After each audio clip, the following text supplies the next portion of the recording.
My name is Martirosyan. I'm a lead penetration tester for ATT&CK by Wolf Company. We're located in Boston. We're a cybersecurity consulting group, and also do other risk management services as well. We have a booth. I feel like I've already talked to some of you folks, but feel free to stop by and ask any questions after the session, or if you want to just connect or anything. My information is down here on the slides. I'll also be posting the slides too, so don't feel like you need to take a lot of screenshots or anything. I want to make this as interactive as possible, so depending on what's going to be the most value for you folks, I'm going to try and make that my mission for the next hour or so that we have. I studied mathematics in college, and then when I graduated, I thought becoming a pen tester or a hacker sounded like the coolest thing ever.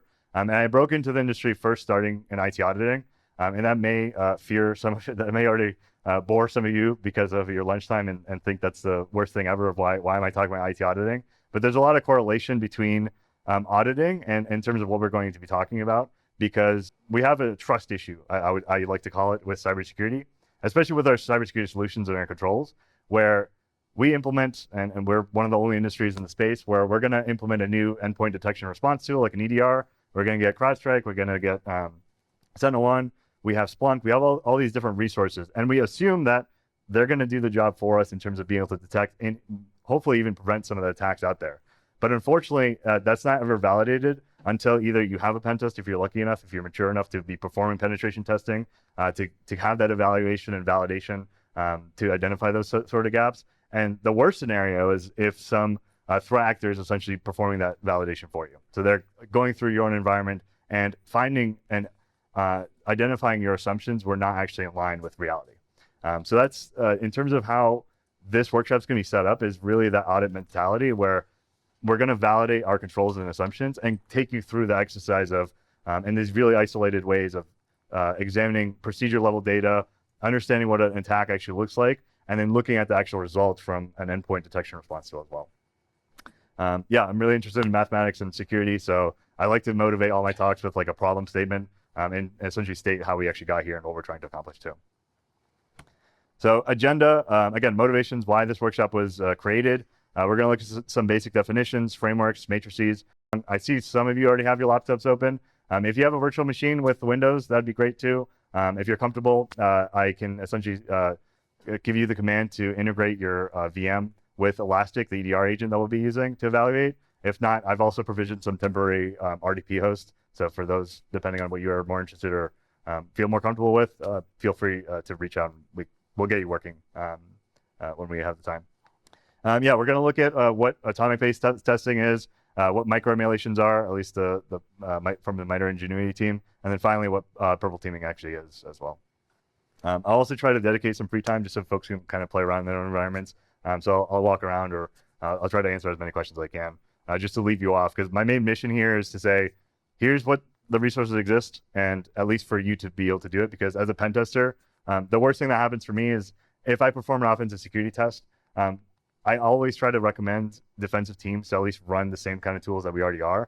But a lot of them usually are kind of on the cautious side, where they don't want to even run Bloodhound because it's an open source tool and they need a lot of buy-in from management, where if I'm always going to be running Bloodhound, why should you wait a year, or depending how frequent you're doing these tests, why do you wait so long to kind of run that sort of tool? I also need to give some special thanks as well. This is not just my own ideas or anything really novel, I should say. I'm kind of just standing on the shoulders of giants in the community where they're coming out with all these different resources. I'm just taking advantage of them and just compiling them all into this kind of central session and workshop. So don't treat this as like I came up with everything and I'm just like this mastermind of knowing everything. And that's kind of how security in the community, and I hope what you've already seen so far at your time with Wild West has been, where it's all community sharing. People know different things, and it's all about collaboration and making sure we get to the same result. The key thing, and I already mentioned it, but I didn't want to reinvent the wheel here, so a lot of the resources already exist. One key one was from Jason Ostrom. He has something called Purple Cloud, which is essentially a wrapper for Terraform to be able to deploy labs on the fly, depending on what your scenario is. He allows you to deploy an Active Directory environment just for you with Elastic and all these different tools kind of already pre-built. So I asked him if it was okay to just use this as a lab environment, and he was totally for it. So big kudos and thanks to him. I'm using Go, Snap Labs, all these different tools, and we'll get to what that actually means. Also using some of the template slides from Andy Robbins with link there too. Okay, so the motivations in terms of why this workshop was created. Legacy testing so far, many of you are probably familiar from a penetration perspective. You are essentially doing an annual, maybe biannual, or even more frequent tests that are starting to arise where you're coming in, you're trying to identify as many gaps as possible. Maybe you're running it from Kali Linux, or you're doing the more modern assumed breach scenario of having access to a network environment or an endpoint and trying to escalate privileges, target Active Directory, do all the fun stuff, and give up the results. I see what is happening in terms of the trend and where the security space, at least for offensive security, is happening, is because of the advancements with endpoint detection and response controls, which is really a good thing.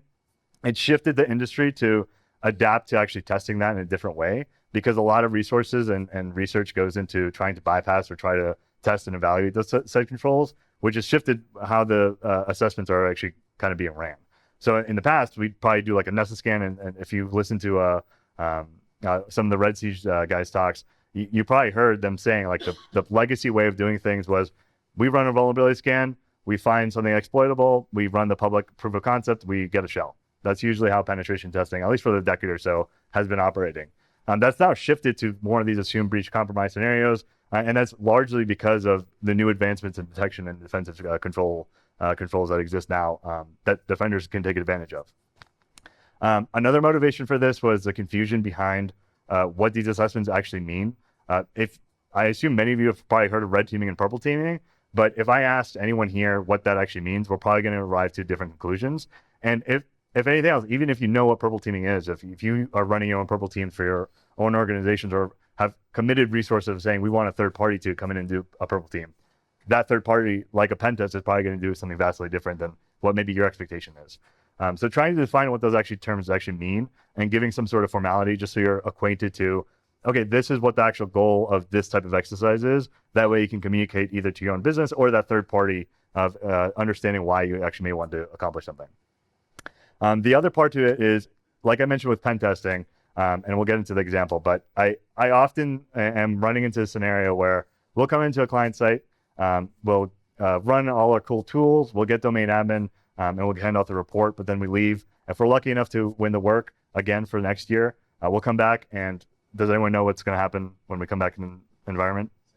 Same exact thing. Yeah, you got it. So that's an unfortunate reality sometimes where, especially as a pen test shop, I mean, some clients are more mature and they're really on top of it. Those are great to work with, but I think largely the reality is that the resources and capabilities that a lot of teams have are just overwhelmed with that type of information that they're not able to keep track of. So my always question and pushback and just thinking about why did we exist as a function? Are we just existing to get domain admin and be really flashy and expensive, or are we actually enhancing the defensive side as well? That's why I started thinking about how do we frame these assessments, or what are the actual end goals with these types of automations that we can do with our own attacks as well.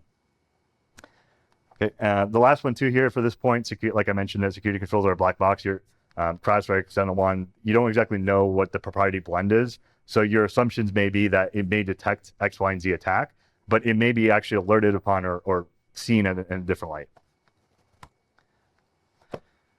So the limitations around this workshop and what we're trying to accomplish too, it's a lab environment, so it's not production. So you're probably going to see a lot of different things if you have your own endpoint detection response tool. I'm not picking on Elastic, by the way. This is by no means that at all. If anything, I highly recommend checking them out because they're one of the only ones that at least publicize and publish their detections, so that way you can kind of see how they actually look. So just keep that in mind, that since it's a lab environment, the noise and kind of the differences that you may see are probably going to be a little bit less realistic from that end. But I'm hoping we can at least get there in terms of how we can showcase it off. We also need to understand the difference between accuracy and realism in terms of that sort of testing. Once we get into atomic testing, if you don't know what that is, we'll get into like what that actually means. But there's a scale between the different types of assessments that exist, from atomic testing to purple teaming, and they have different trade-offs depending on what actually exists. So we already talked about this, but I'll skip through it really quickly just to give you the high level of how offensive security testing works right now. We plan the assessment, identify the scope, perform the testing, draft the findings, deliver the report, and we walk away, and the client tries to fix whatever they can. And even if our recommendations are actionable, where I don't even think part of the problem is maybe some testers are not giving the best recommendations, but even if they are, the security team, they may think that they have remediated a finding, but they have no way of actually validating it because of that kind of critical issue that I was talking about, where they don't have the resources or knowledge, or they aren't willing to kind of engage with offensive security tooling that already exists to perform or reperform that validation.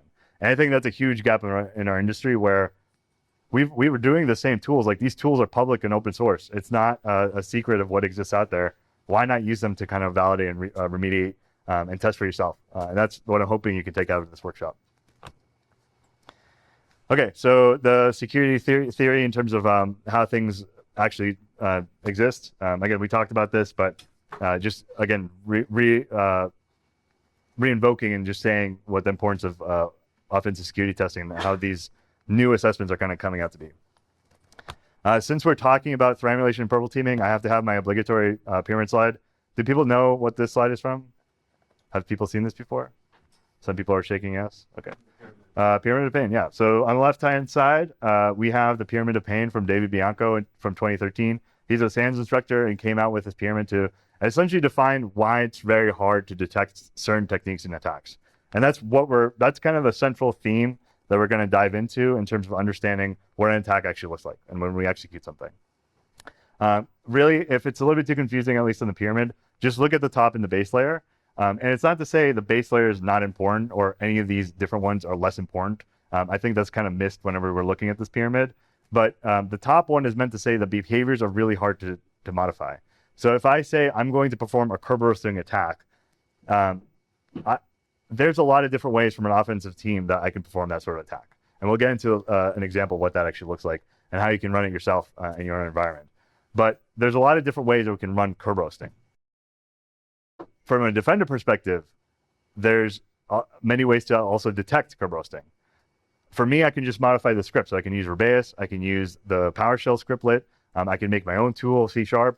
There's so many different ways that are going to do different things. And depending on how your detection actually is, if it's based on hashes or the file type, it may lead to a complete different scenario, and I may bypass your detection because I use a different tool.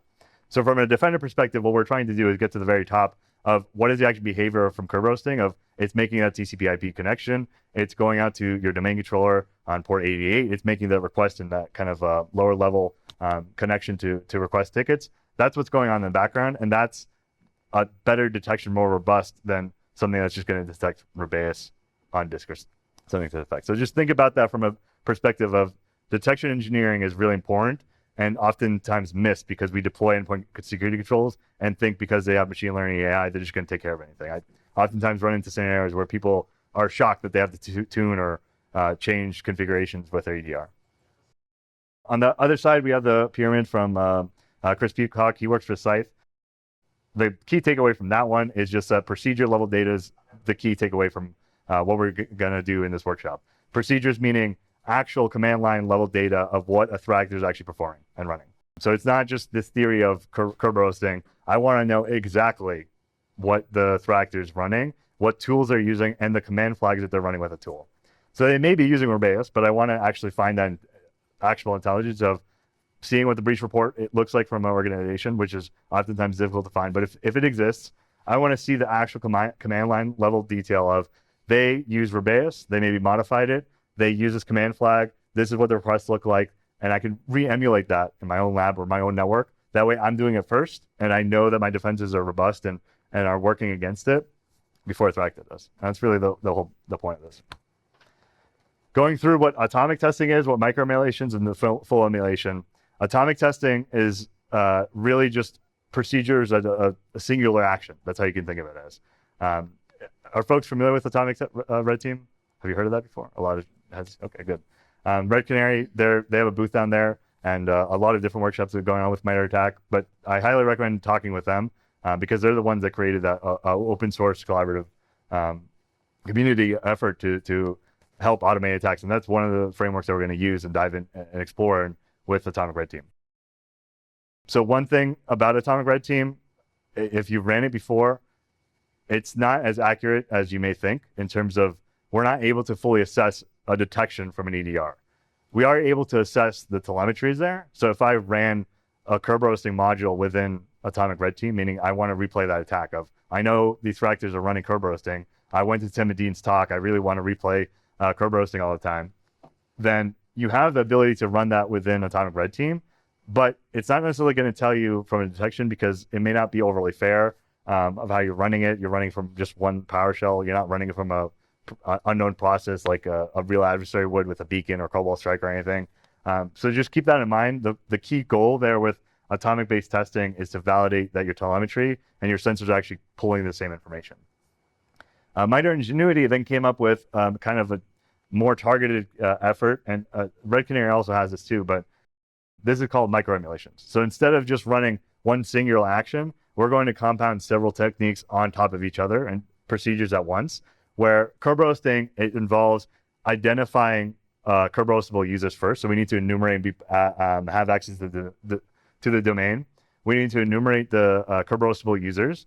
From there, we can request an SPN from that user, get the ticket, and take it offline. So there's several steps involved, and that could be compounded together to create a kind of micro plan where instead of just doing single actions with atomic-based testing, we kind of do this targeted goal where we're really evaluating this one set of maybe credential access as our higher level tactical goal of what we're trying to evaluate in environments, and then go through and test that with something like a micro-emulation, whether it be leveraging atomic testing to try and figure out how to do that at once with atomic test harness or anything to that effect. But MITRE Ingenuity also has some tools out there to help too. The full emulation, you can think of that as a purple team. So you're going to get a lot more realism for that regard, but it requires a lot more sophistication. So that's where we're going to use Mythic just to showcase what that actually looks like.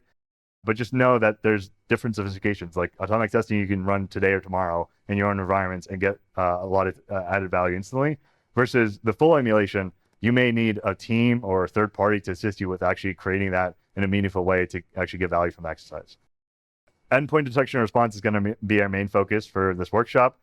So what does it actually mean? Acronym soup and just a lot of misunderstandings. EDR, XDR, MDR, all these vendors are coming out with different names at this point of what that actually means. Our focus is endpoint detection and response. And if I ask people, again, what is the importance of your EDR? Some people may say prevention or detection, right? You want to detect attacks. You're buying and spending hundreds of thousands of dollars for this tool. You would expect that it's going to detect and prevent things.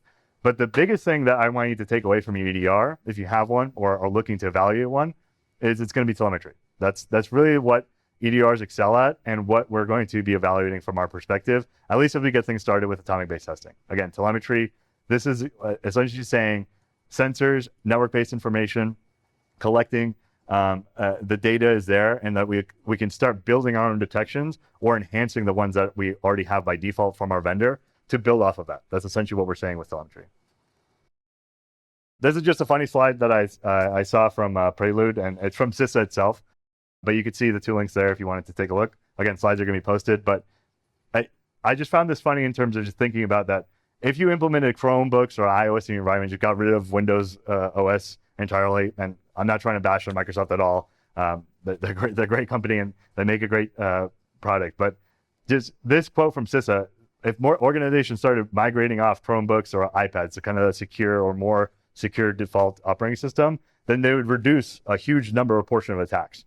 So if that's the case, like we're kind of in a different level playing field between we as defenders or defenders are stacked up in a very different environment and have to continuously evaluate their own defenses compared to using something that's already kind of built off default.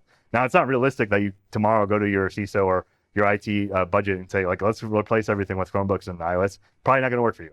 But I just thought it was an interesting comment just to think about at a higher level of what we're trying to accomplish with this goal of validating and assessing an EDR to that effect.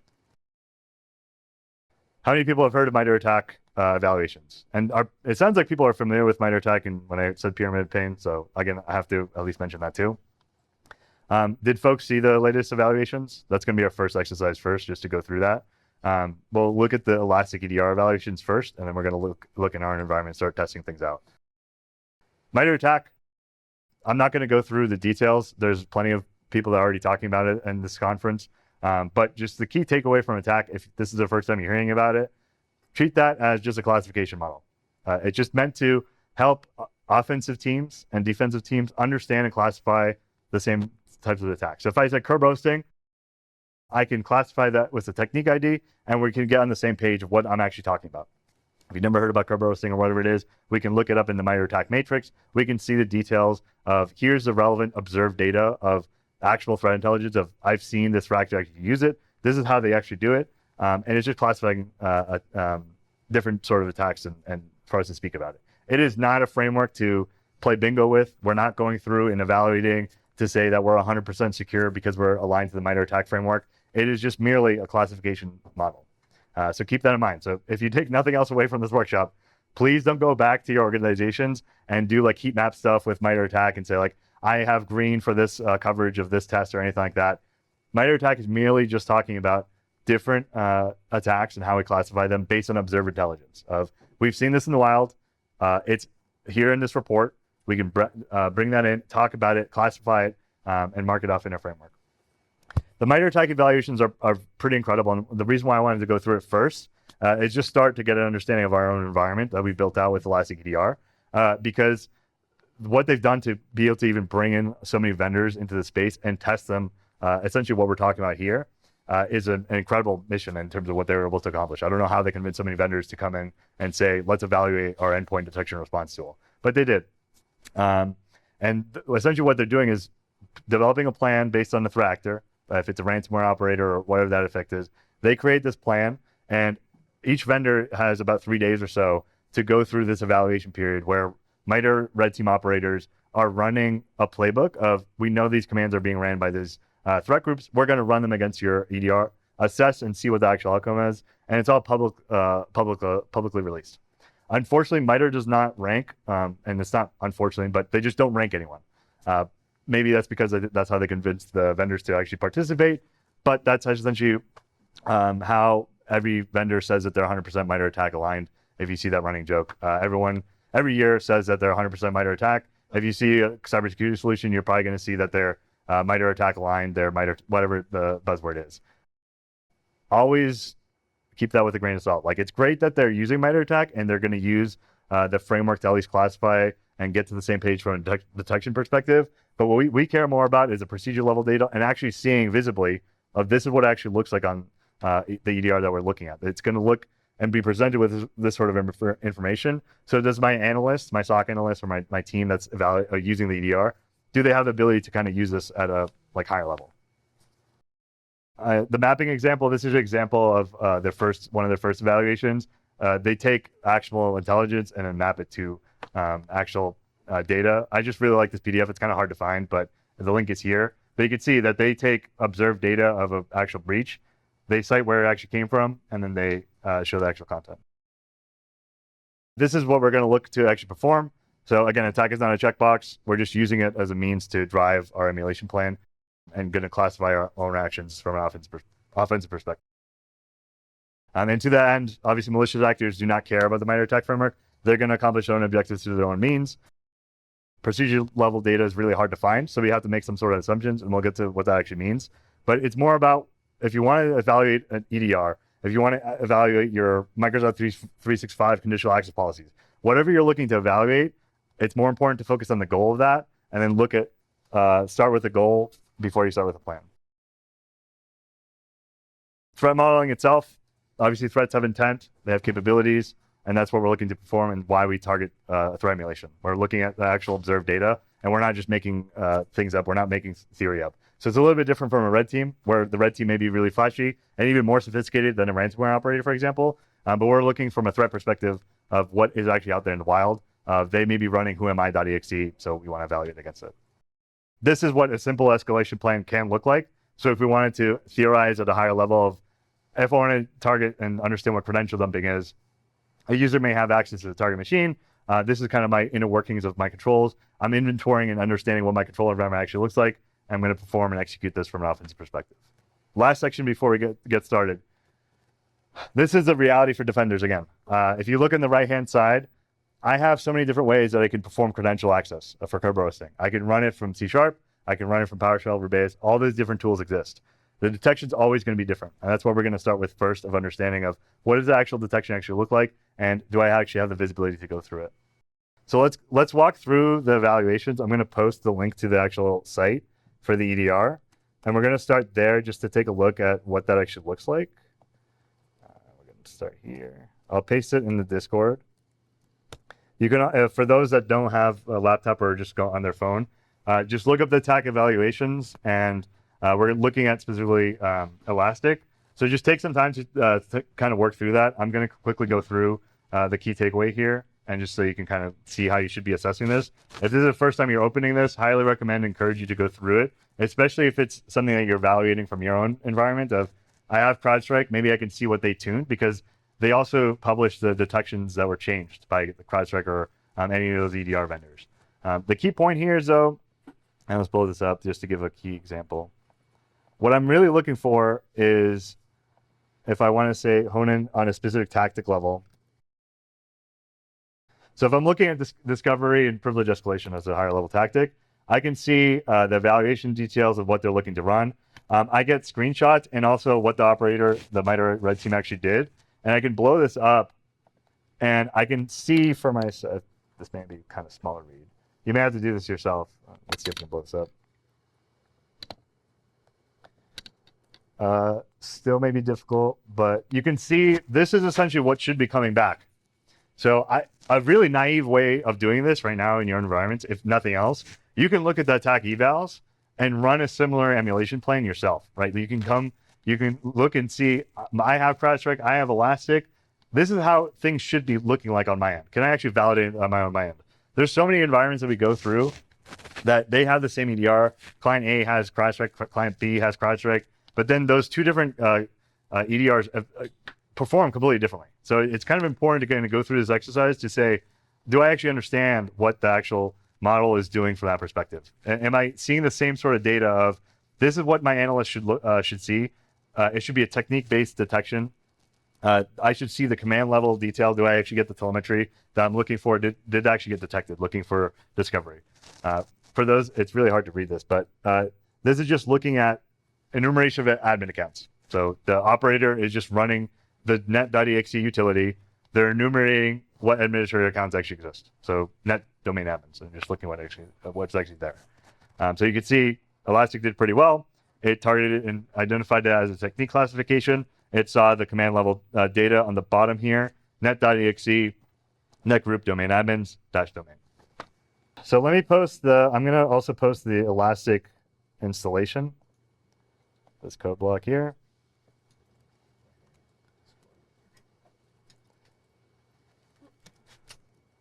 That's an image.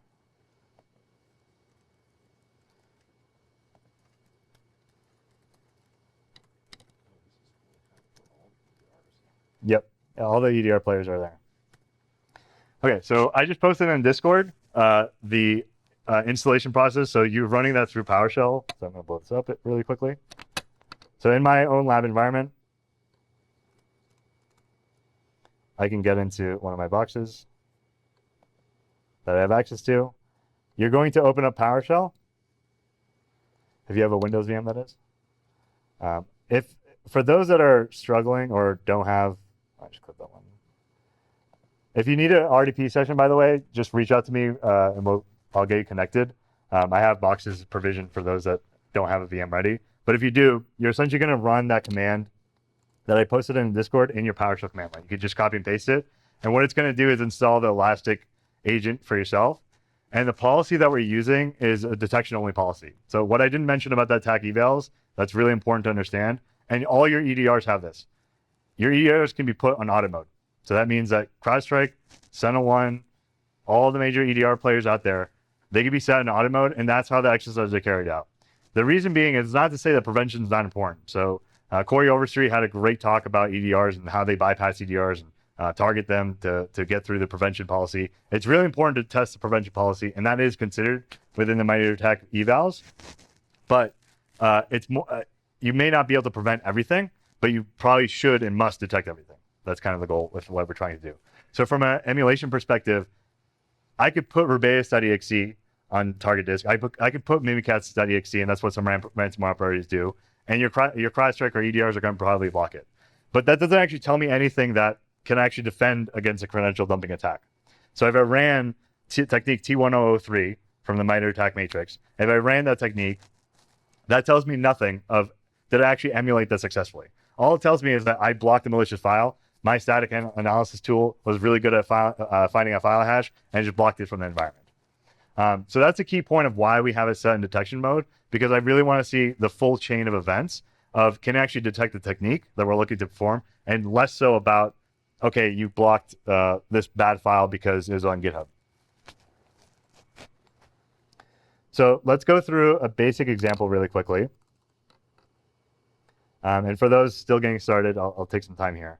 But again, the policies on detection mode only if you're running that in your VM. Try to get things running. You'll have to probably start it as a service, but once it gets installed, it's going to replace the default Windows Defender, and you'll be hooked in the environment. You should see the agent come up on your host, so in the Elastic environment as well, as I take you through that.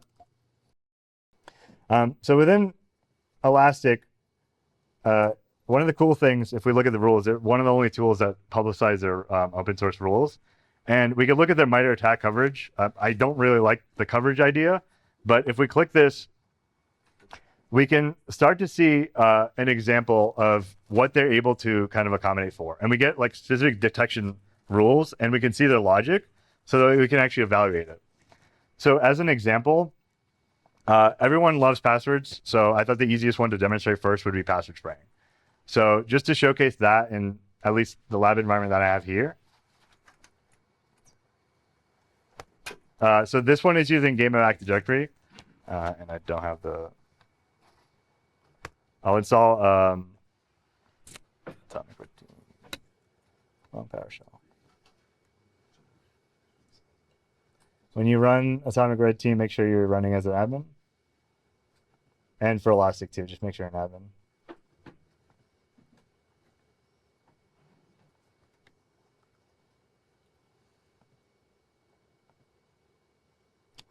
So I'm just going to run this command just so everyone sees it on screen. So what I'm doing right now is just installing the Atomic Red Team Canary framework, which is running via PowerShell. So once you run that command, it'll import the module, and you should be able to invoke Atomic Red Team, which is the actual PowerShell commandlet that we're going to run. And within Goad, what I'm going to showcase is a basic password spray attack. And within there, that's essentially what we're trying to evaluate. Does Elastic have the telemetry, and what does it actually showcase? Do I need to modify the detection in my own environment? Because there's quite a bit of different ones that exist as brute force.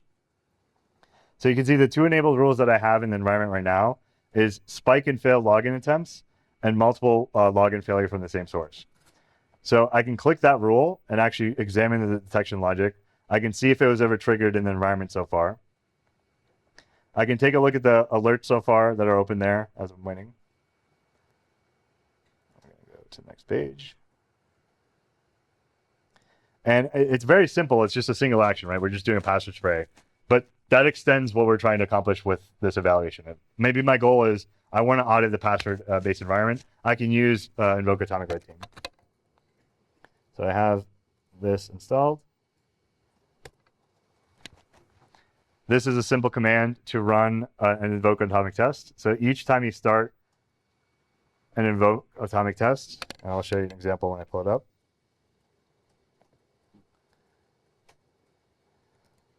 It's like this. We could say, we're going to like the domain. I know that there's a user with the same password. I'm going to run that. So this is one trivial way to just do internal password spraying. I also have an Azure lab for those that weren't able to get in to do password spraying itself, because within Atomic Red Team, there's several different procedural steps that you can invoke. So you can see a ton of data just came back when I invoked that atomic script. So I need to validate, did my offensive tool actually work? So I need to see on my end, do I get the data that I'm looking for? And you can see that I was successful. I could see that Hodor and Hodor have valid credentials because he's using the same username and password from the description. They have the same, the username is a password essentially. So I was successful. And from there, my goal is then to go back to Elastic. And if I refresh this,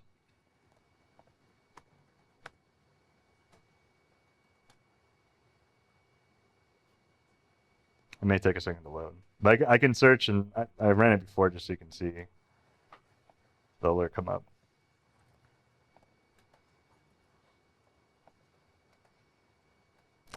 This is what it looks like on Elastic side.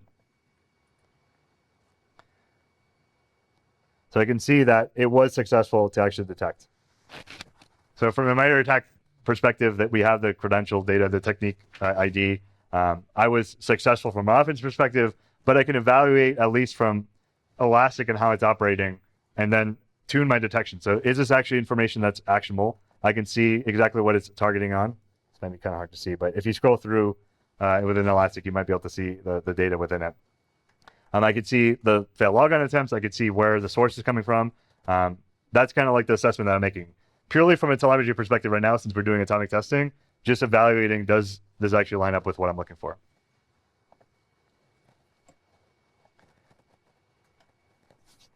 The other one that's going to be a lot easier to run, and I'll showcase what Atomic Red Team looks like as well.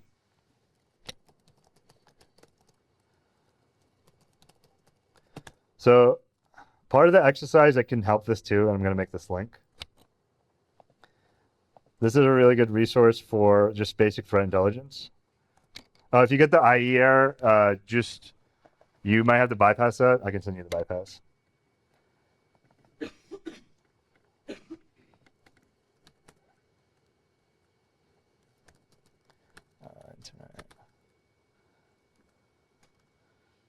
Let me see if I can pull up the bypass for you. If you Google the error, there's a way to bypass that issue though. They use basic parsing. Yeah. If you basic parsing one. Yeah, it's not working. Yeah. If you. I'm sorry, I can't change the resolution. If you copy this error code into Google, it'll come up with a Stack Overflow. It's just an Internet Explorer thing. You could bypass it just with a single command. I'll paste it on the chat here. It's just the basic parsing thing.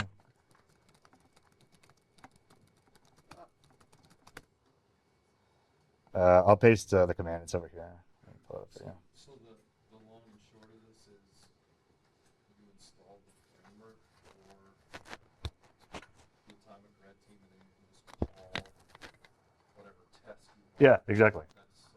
So yeah, exactly. So we're using the PowerShell execution framework to be able to execute specific techniques from Atomic Red Team. So I'll pull up an example just to kind of showcase that. Let me just make sure you get the registry. Copy and paste it. If you're running into that IEX error when you try and install it, run this, and I'll fix it. Sorry about that. That's just Internet Explorer and Windows being really mean. So, okay, let's step back at a high level. The resource here, a really good resource. They essentially accumulate a ton of different resources from threat intelligence.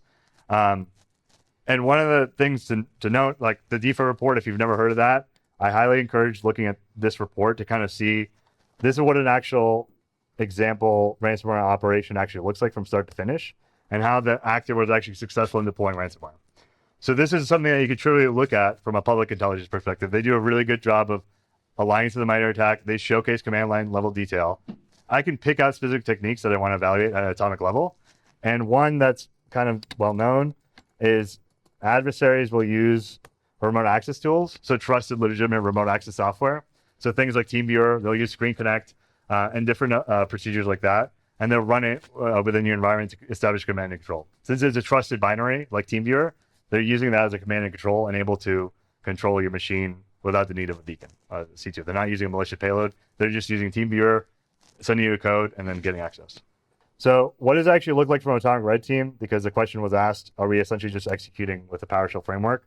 And the answer is yes. So if I look up remote access, Red Canary,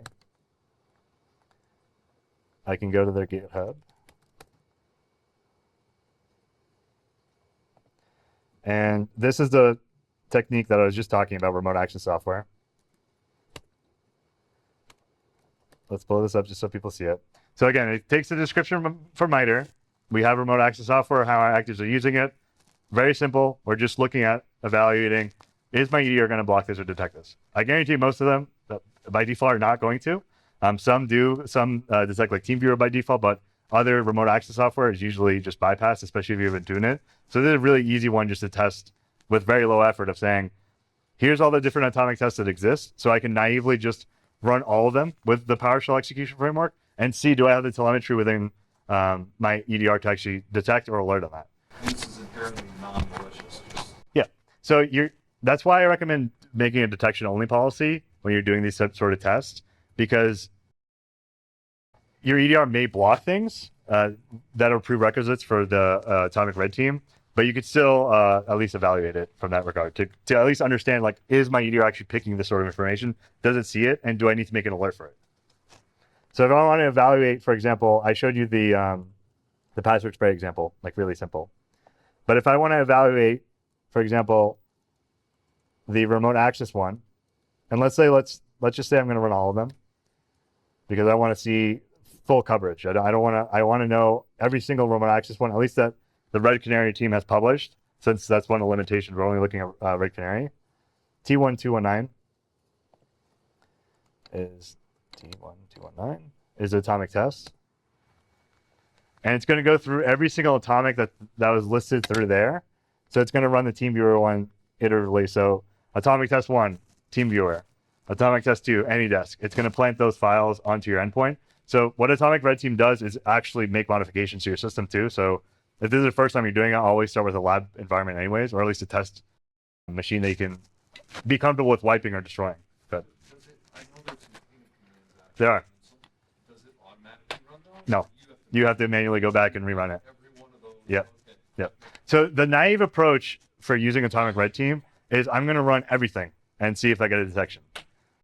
That is an approach, but it may not be successful for you because it's ultimately what your goal is with what you're trying to evaluate. Because you're using Atomic Red Team to kind of automate these types of attacks and see the telemetry. It's not worth going through every single Atomic Red Team test and just seeing if you're going to get an alert for it. That's not really the end goal here.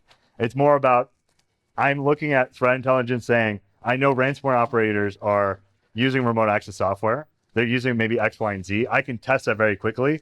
And it's recent. So it's not just like a legacy remote access software that nobody uses anymore. It's recent to the point where I can go to management and leadership and say, I am confident that the latest attack from this vendor or this whatever organization got hit by ransomware, this threat actor deployed Screen Connect. I tested that and we know we got an alert or have a detection for. So don't run every single atomic test. That's not what it's for. It's more just assisting you as like a building block to be able to kind of evaluate your own environments. Good question. Anyone, were people able to run that atomic test by any chance? It's still running in the background. Which test did you want us to run? I ran T1219. So what that's going to run, and you have the option to specify which one. So I'm going to tell you the secret right now, but the way that Elastic by default is working, it's only going to pick up on the TeamViewer one. So that's their default detections. So that's an important understanding where if you have something like Elastic or CrowdStrike, they may have different ones. They may have AnyDesk, they may have TeamViewer, they may have Screen Connect. So you have to make sure that you're evaluating based on what your actual tools are doing. And that's why you need to kind of go into the details of, do I actually understand what my tool is going to do? And I can use something like Atomic Red Team to get there. So you see I'm getting AnyDesk and a whole bunch of different stuff is happening to my screen now. That's what is kind of happening automatically with the PowerShell execution. And from there, I can look at my Elastic interface. I can refresh it. And I'm essentially looking for, it may have picked up that AnyDesk was installed by the user, but there was no alert. And if I don't use AnyDesk in my environment, it may be worthwhile to create my own alert, maybe model after the TeamViewer one, and just replace the binary and say, like, okay, I also want to, maybe I use TeamViewer, so I don't want to alert on TeamViewer in my environment because it uses patch systems. So I can replace and modify and perform that detection engineering based on like what I'm actually concerned about and what's relevant to me. So did it actually install that? Yeah. Yep. So right now I have TeamViewer on that host, and it's installing all of them. So it's installing TeamViewer, go to assist all these different tools on there, because that's what the threat actors are doing. They're installing AnyDesk and then they're establishing it. Like if I gave you this code right now, AnyDesk, you'd be able to connect to the machine too. Again, very trivial and simple attack. It sounds kind of stupid, but that's what some actors are doing. They're just getting access like that. Stupid if it works. Exactly. One last atomic test that I think is really important that I just want to go through in the slides. If nothing else from this session, if it's kind of going over people's heads or people are struggling with the environment, run this on your endpoints. Just open up PowerShell. You can run this individually. You can run this with an atomic test. But please test for your environment of do you get telemetry from your EDR, or is there an alert triggered if I run this procedure in a compounded fashion? Like if I open up a command shell as Susie from accounting and I start running ipconfig, system info, who am I dash groups iteratively, like one after the other, kind of at this atomic level, and there's no alert or IT doesn't go barging through your door of asking why are you doing this, then we need to fix that. We need to establish a new detection engineering. And by default, these are low alerts. These are low severity alerts on the EDR. And that may be something worthwhile. If people were hearing Jeff McJunkin talking, he was talking about how you can implement actual detection engineering. This is an example of that in terms of looking at actual intelligence. And I have a link to Conti ransomware, which is from 2021. But fractors are still doing this. This is not a secret. Like they're still going through this exercise. They're still using the same exact playbook of using command shell level details, built-in Windows binary that most likely none of your IT admins or anyone else is using. If I run whoami-groups, that should rarely happen in your environment, and that's something you can implement tomorrow. And again, you can use Atomic Red Team to do that. So some of the techniques are listed there if you wanted to do that with an Atomic Red Team, or you could just run that manually yourself. Fire all these into my work VM right now. You can, yeah. See what IT does. The problem is you lose that accuracy and realism, right? Because remember that key point, because I'm running that through PowerShell.exe. So the EDR may not actually alert because of that fact. You as a user open up Explorer.exe and ran PowerShell.exe yourself. So to get more realism, you may need to make your own binary, and that's where the micro emulations come in. Or you may need to get a command and control server like Beacon or Cobalt Strike or Mythic to do that for you too. And I'm going to show you that really quickly too, before we run out of time. But play at your own pace too. Like if people are more interested in Atomic Red Team, play around. I'm going to showcase at least the detection one that I can.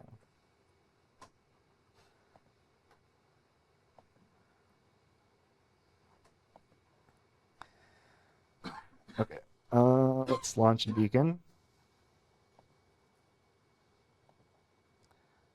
And there will be an alert that will come up at some point from Elastic about TeamViewer. It's going to pop up there, but if you wanted to verify that, you can. If I go to my downloads, I've listed a beacon here, and if you want access to the Mythic, once you get there, I can let you know. Just ping me again, and I'll give you access, and I'll leave it up. But I've installed Mythic, which is a command and control server. So to increase our accuracy and realism compared to what we're doing with Atomic Red Team, I may want to use something like this, command and control server. And again, I'm not looking to bypass EDR. I didn't make a beacon that was going to bypass everything and just get successful execution like a red team. I have a detection policy where I'm just looking at the process and seeing what the alerts are going to trigger. So if I ran from the process of my cdn.exe, which I'll get to. Let's open up.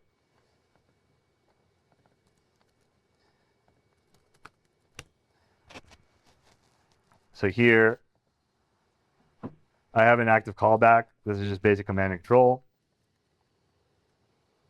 I can now iteratively through that procedure that I showcased on the screen before, I can now execute these commands via beacon.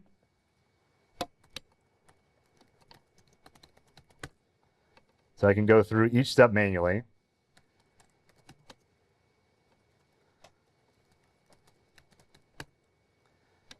And we can go through, like, let's just stop at who am I? So I'm going through each one iteratively, but the reason why it's more accurate and realistic is because now there's a process, and EDRs are really good at hooking at the process and evaluating that process and seeing what's being spawned. That process is spawning cmd.exe, and it's going to see at the command line level. Elastic will pick it up. Elastic is very powerful. Your EDRs are all very powerful. It'll pick up that command level logic and see if this is what's being ran. It'll pull up the exact command line, and I should be able to go to Elastic. We may have to refresh it. Let's close this.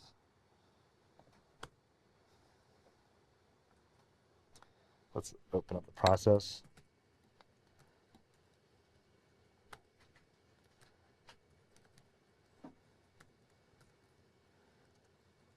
So I'm going to search for the specific CDN of that's what my payload is called. And I'll paste it in the chat just for people to follow along. This is what I just searched in Elastic within just to pull this up. So now I'm just getting I'm filtering Elastic just to search up exactly what's coming up as the CDN.exe. And I could pull up the process information. And here's where you kind of excel within your EDRs. This is kind of how your EDRs are built on. But it's a little bit more realistic in the sense that I can see that this process, the original beacon, this is where my malicious payload is living, CDN.exe, is spawning cmd.exe. And I can see the command flags, there's system info right there. Then the question is, did that trigger an alert? And if it didn't, I should be able to tune my EDR or solution to then do that. So even though the telemetry is there, so EDRs are really good at picking up that information, it's gathering all this system information, that may not be a default alert within Elastic.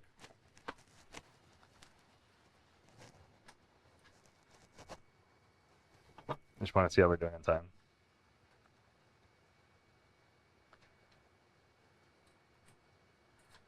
We have 20 minutes. Okay. To exclude something to get that beacon on the machine itself. No, if you deploy the detection policy, it'll just work. I can show you what that looks like. Yeah, so it depends what EDR you have, but every EDR has a detection only policy. So what you could do is make a specific policy for one endpoint. So call it test endpoint. And then within your EDR, you're going to make a detection only policy. We didn't go through the payload exercise of trying to do that. That could be your goal though, right? So you could offer a team of saying, hey, I want to evaluate the prevention policy and see if you can bypass it. That's a totally valid goal. And you can have an entire emulation plan of let's get people, a third party or my individual team, can they bypass the prevention policy? Because that's also a default. Your prevention policy also has default setting that you can tune and configure to block things based on what the risk score is and how the EDR is actually working.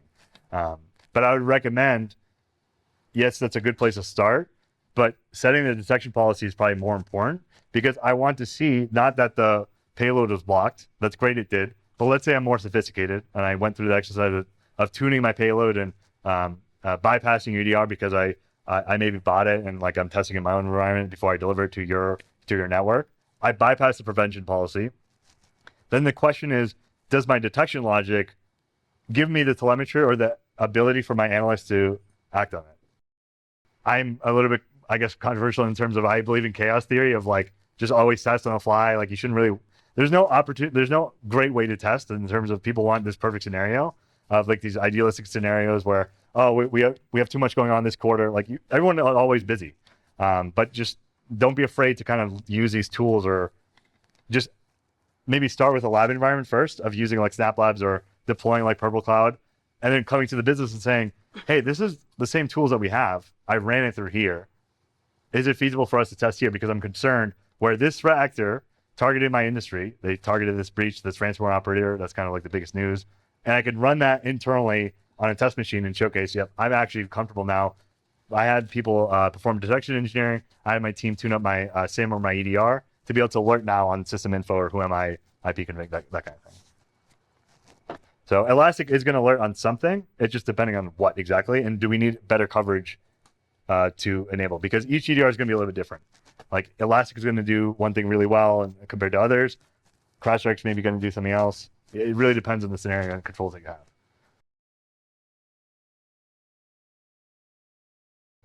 Any other questions so far? Are people able to get access and perform some sort of test at least initially? It's slow to load. I don't know if that's the Wi-Fi or on my end. So I apologize. Like I said, I'm going to leave the lab environment as long as possible. So if you wanted to kind of see, I can also provide access to Mythic too. The one thing I'll show too, another attack just to showcase really quickly. So within my payload, I've like hidden the exfiltration perspective of where it's communicating. And that could be another default that you may want to look at too. So if you have a web filter, this is something else to consider where maybe you're blocking known malicious domains, which is great. But what about the trusted ones like a CDN or something to that effect? That's, again, something that you can kind of play off of understanding like what threat actors are doing and try to mimic that themselves. Maybe they're buying trusted domains or they're using CDNs like Azure Edge or something to that effect. So I can pull up in the session here. So the network protocol info is this is essentially where the beacon or that Mythic payload is talking to. So it's a HTTPS connection and it's talking to truth revealed-xfiles.azureedge.net. Again, that's very easy to do and please Microsoft, don't burn my, don't be mad at me, but that's an easy way to test things too, where each of your scenarios in terms of what you're developing, and that's why I mentioned it's all about your goals. What are you trying to evaluate? And you can evaluate that based on a tactical level of saying, I'm worried about credential access. So maybe I want to test LSAS dumping or ensuring that my EDR is going to block things like that. Or I want to test exfiltration. I want to test, can I detect C2s? So we tested one of them, the remote access one of installing TeamViewer, very simple. If that works in your environment, you don't need admin privileges to do that, by the way. You can just install those remote access software, bring it into the environment and run it. If that's possible and your EDR only sees that was installed, there's no way your analyst is going to go back in the environment unless they're threat hunting to see that someone installed AnyDesk or TeamViewer. So that's why it's important to kind of do these exercises first, and you can leverage things like Atomic Red Team. You can try to do your own emulation like this as well, because the tools exist. It's just a matter of implementing them your own way and convincing or getting buy-in from senior management. Is there a good way to automate tracking of like which atomic tests have been executed Yes. on which host at what time? Yes. It does a log file. So there's a log file that's maintained. So every time you run an atomic test, you can get a detailed CSV output of when the timestamp of when things were ran. Good question. And that's true for most C2s as well. So depending on what C2 you're using, if you're using Mythic, I also, one thing I didn't mention, for all the deployments, I automated every single deployment here. So there's nothing that I did manually here. I ran this through Terraform. I ran this at Ansible. If you want to learn about deploying offensive infrastructure, I highly recommend looking into Ralph May's course. He's part of Black Hills, but he has a tool called Warhorse, and that's something worth looking into if you were interested in how to deploy that. You have to kind of understand the inner mechanisms of the C2 and like how things work first before you just obviously automate it.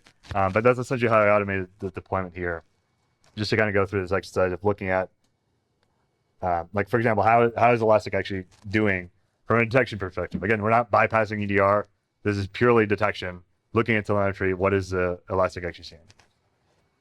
The other resource I'm going to point everyone to before we drop off or anything. The MITRE Ingenuity team also came out with micro emulation plans. So these are already pre-built binaries that you can pull off tomorrow or today if you wanted to run this. So these binaries are already built by MITRE Ingenuity, and they're especially targeted specific executables that do a specific function. Like we're talking at a tactical level of, I want to understand if a threat actor was performing active discovery, almost like Bloodhound. Like if someone ran Bloodhound in my environment, what does it actually look like? If they did named pipe impersonation, like a Cobalt Strike beacon, if that was running my network, can I do that?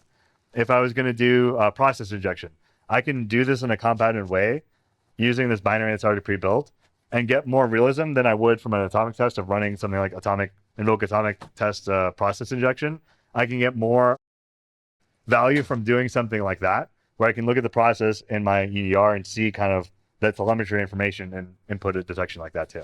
Question? Put that one in this one? Yep. Thank you.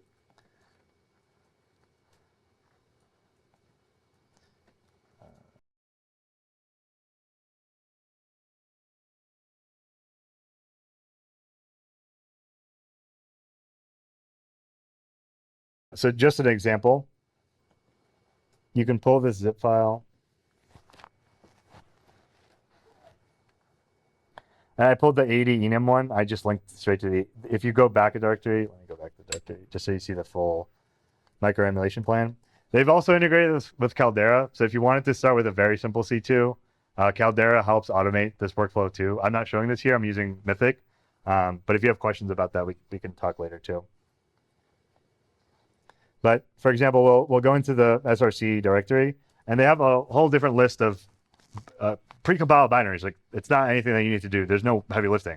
It's almost like Atomic Red Team of pull this binary, run it, see what the actual outcome is. So if I'm really interested in understanding of, does my control environment, my SIM, my EDR detect AD enumeration? I can pull off that binary, and I'm not, again, we're not concerned about, is your EDR going to block that malicious file? Like it may think that it's malicious. It's less about that. We want to see what the end result is. So we're going past just the malicious file, and you may have seen a ton of alerts coming in with Elastic saying, yeah, malicious file detected. That's all great that it's working. The prevention policy is going to work.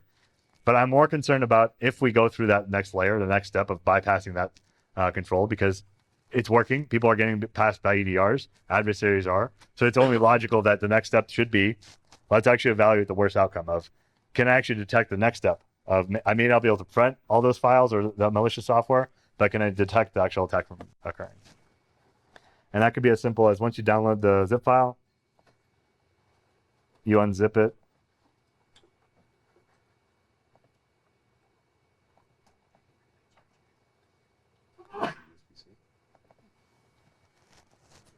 And you see, okay, even Smart Screen or Defender is going to yell at me that I'm running this malicious tool, but don't treat it as such. If you want to look at the source code, it's all public. It's from the MITRE engineering team. I think we could probably trust them, but if you need to do your own QC process, like feel free.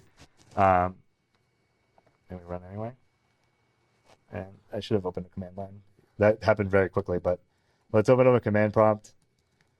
Let's go to downloads, AT&CK, and it's a command line level tool.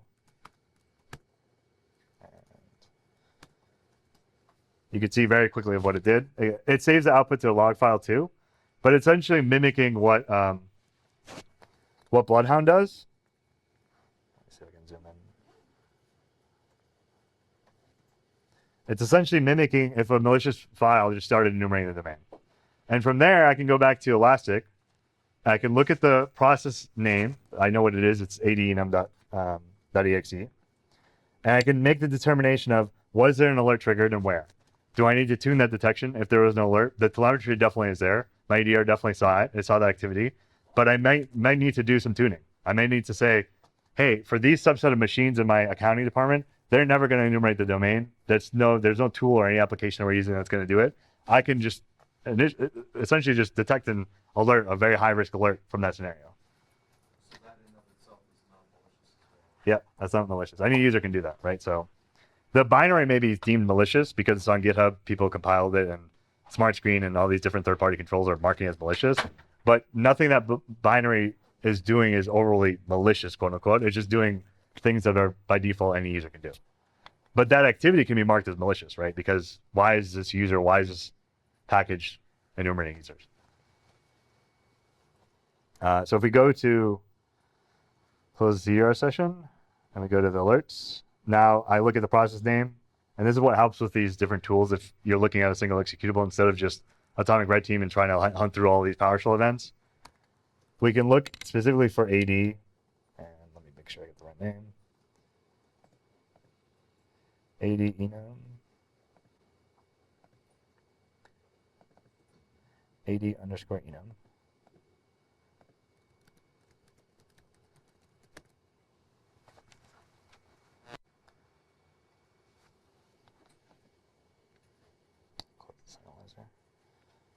So it may not have popped up just yet. We may have to wait a second for ADM to pop up from an event perspective.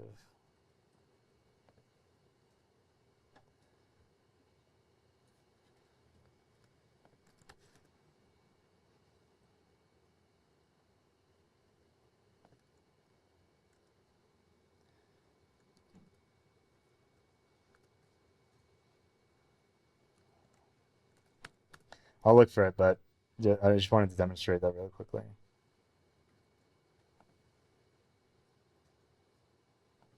It may take a second to pull through. So like I said, there's different ranging maturity models. I highly recommend starting with Atomic Red Team. Like if you've never done that before, just start there.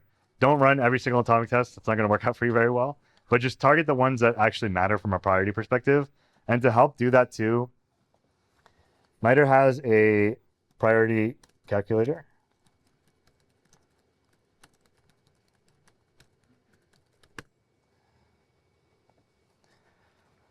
There's this blog post that I'll link in the chat.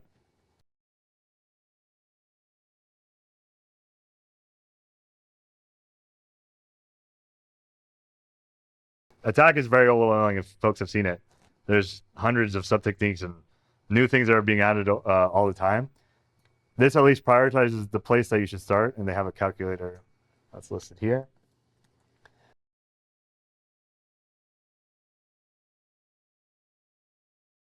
That you can kind of put in your own controls and say, this is a ransomware top 10 list. And you could start from there of just Atomic Red Team. Again, Atomic Red Team is not perfect by any means. So don't treat it as a silver bullet of saying, I'm going to test every single atomic, and I can now tune my EDR to perfection. I'm going to bypass or stop every red team or attack.